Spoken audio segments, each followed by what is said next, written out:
Hello good morning વિદ્યાર્થી મિત્રો માં સમગ્ર ગુજરાતી હાઈસ્કૂલના ઓનલાઈન એજ્યુકેશનમાં આપ સર્વે વિદ્યાર્થી મિત્રોનું હાર્દિક સ્વાગત છે। આજે આપણે ધોરણ 11 માં અર્થશાસ્ત્રમાં અંદાજપત્ર બજેટ એનામાં આપણે આગળ જોઈશું બજેટના પ્રકારો। એના પહેલા ક્લાસમાં આપણે જોઈ ગયા એ પ્રમાણે અંદાજપત્રનો અર્થ જોયો હતો, સાથે સાથે એનામાં અર્થમાં જે ફલિત થતી બાબતો છે બાબતો વિશે પણ આપણે ચર્ચા કરી હતી। સાથે સાથે આપણે અંદાજપત્રના જે ઉદ્દેશ્યો હતા એ ઉદ્દેશ્યો વિશે પણ આપણે ચર્ચા કરી હતી। તો આજે આપણે જોશું એનામાં એ જે અંદાજપત્રના પ્રકારો। તો અંદાજપત્રના કેટલા પ્રકારો છે? બે પ્રકારો। કયા કયા? સમતોલ અંદાજપત્ર અને અસમતોલ અંદાજપત્ર। સમતોલ અંદાજપત્રમાં પણ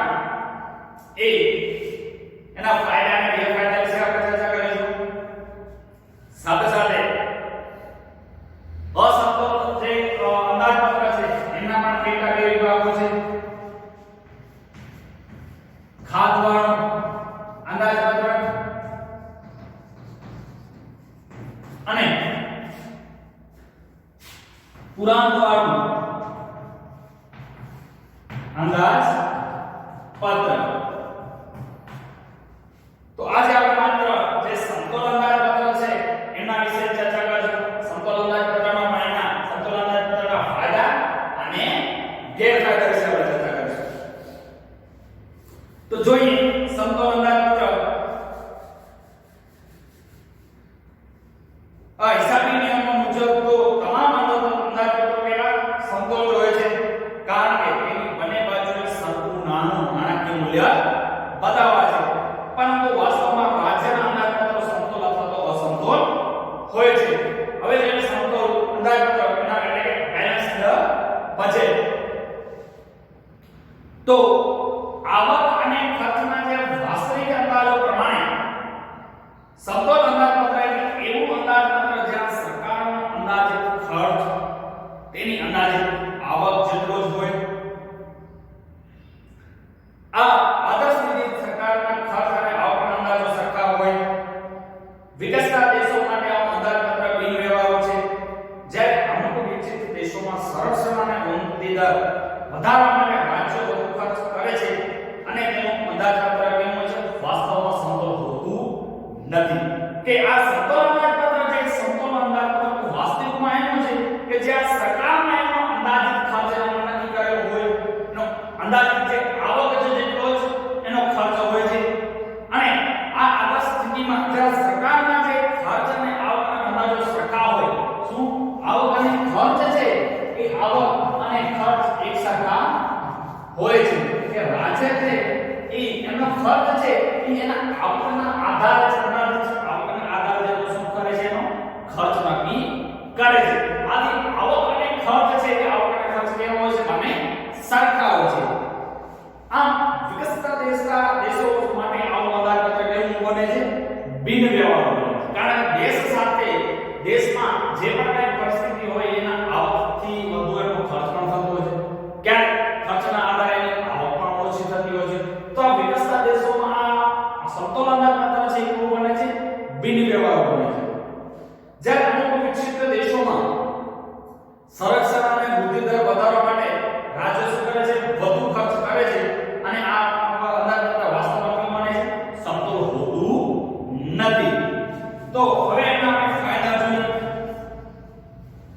સમતોલ અંદાજપત્રના ફાયદા જોઈએ તો આવક અને ખર્ચના જે અંદાજ સરખા હોય તેવા સમતોલ અંદાજપત્રના ફાયદા આ પ્રમાણે છે કે સમતોલ અંદાજપત્રમાં જે છે એ આવક અને ખર્ચ કેવો હોય છે? સરખા હોય। જેટલી આવક હોય એટલું જ એનો ખર્ચ હોય, અથવા તો જેટલું જ એનો ખર્ચ હોય એટલું જ એનો આવક હોય। તો એનામાં એક આર્થિક સ્થિરતા જળવાય છે। શું જળવાય છે? આર્થિક સ્થિરતા એનામાં જળવાઈ રહેતી હોય છે। બે, આવક અને ખર્ચના અંદાજો સરખા રહે તે માટે સરકાર બિનજરૂરી ખર્ચ અને બિનજરૂરી વેરા શું કરે છે? એનામાં ઘટાડે છે। કે આવક અને ખર્ચના અંદાજો તો સરખા જ છે, તો એનામાં બિનજરૂરી જે સરકારનો જે ખર્ચ છે એ ખર્ચ અને બિનજરૂરી જે વેરા છે એનામાં શું કરે છે? એનામાં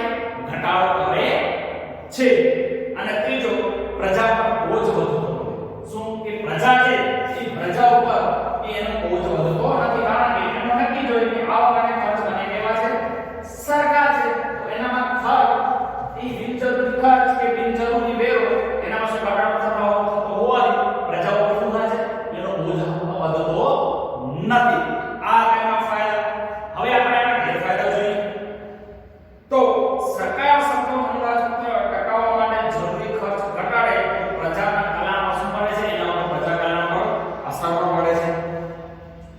બે, સરકાર ખર્ચ ન ઘટાડે અને સમતોલ અંદાજપત્ર જાળવવા વેરા વધારે તો પ્રજા પર બોજ વધે તો તે આર્થિક વિકાસને અવરોધ રૂપ પણ ક્યારેક ને ક્યારેક બની પડે છે.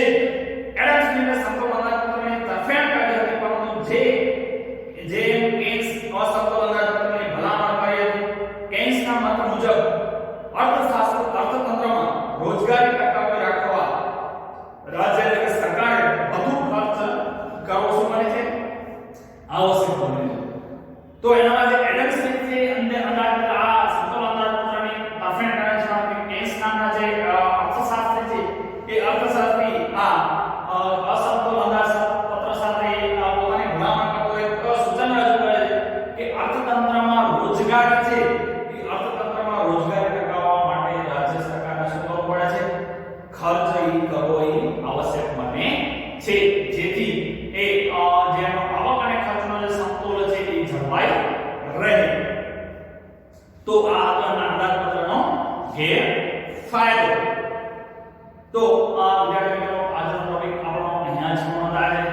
તમે તમારા સ્વાધ્યાયના સ્વરૂપમાં અંદાજપત્રના પ્રકારોમાં સમતોલ અંદાજપત્ર વિશે ચર્ચા કરો. આ પ્રશ્ન આજે જે ચર્ચા કરી ટોપિક એ ટોપિક તમે તમારી પાઠ્ય નોટબુકમાં લખવાનો થશે. હવે પછીના ક્લાસમાં આપણે અસમતોલ અંદાજપત્ર વિશે ચર્ચા કરીશું. Thank you.